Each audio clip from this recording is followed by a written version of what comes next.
നമസ്തേ. നമ്മളിന്ന് 2025 പുതിയ വർഷം അശ്വതി മുതൽ രേവതി വരെയുള്ള നക്ഷത്രക്കാർക്ക് എങ്ങനെയുണ്ട് എന്നുള്ളതാണ് നോക്കുന്നത്. ഈ വീഡിയോയിൽ മേടക്കൂറുകാരെക്കുറിച്ചുള്ള കാര്യമാണ്. അതായത് അശ്വതി, ഭരണി, കാർത്തിക നക്ഷത്രത്തിൻ്റെ ആദ്യ കാൽഭാഗമാണ് മേടക്കൂറ്. അവരെക്കുറിച്ച് 2025 അവർക്ക് എങ്ങനെ ഉണ്ടാവും എന്നുള്ളതാണ് ഈ വീഡിയോയിൽ. അപ്പോൾ 2025 4 ഗ്രഹങ്ങൾ മാറ്റമുണ്ട്.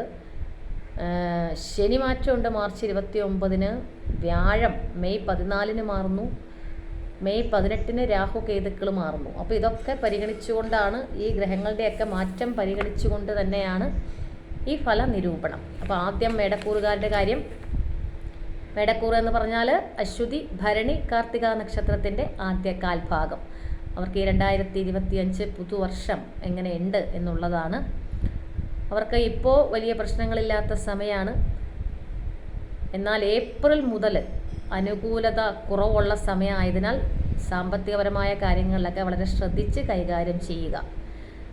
അനുകൂലത കുറയും, ബന്ധുജന സഹായങ്ങൾ കുറയും, അന്യദേശ ഗമനം വേണ്ടിവരും, ഭൗതിക സുഖങ്ങൾ കുറവ് ഉണ്ടാവും, കുടുംബജീവിതത്തിൽ നിന്നൊക്കെ ഒരു വിരക്തി, കുടുംബത്തിൽ വേർപിരിയൽ, ഇതൊക്കെ ഉണ്ടാകാവുന്ന സമയമായതിനാൽ ശ്രദ്ധിക്കുക.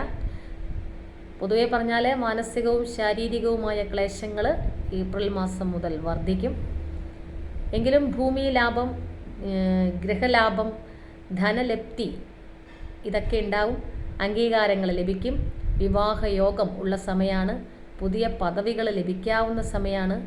ഇതൊക്കെയാണെങ്കിലും തൊഴിൽ രംഗത്ത് മേലാധികാരികളുടെ അപ്രീതി നിമിത്തം ദൂരദേശ ഗമനം, അതായത് ട്രാൻസ്ഫർ പോലെയുള്ള കാര്യങ്ങൾക്കൊക്കെ സാധ്യതയുമുണ്ട്. അതുകൊണ്ട് ശ്രദ്ധിക്കുക.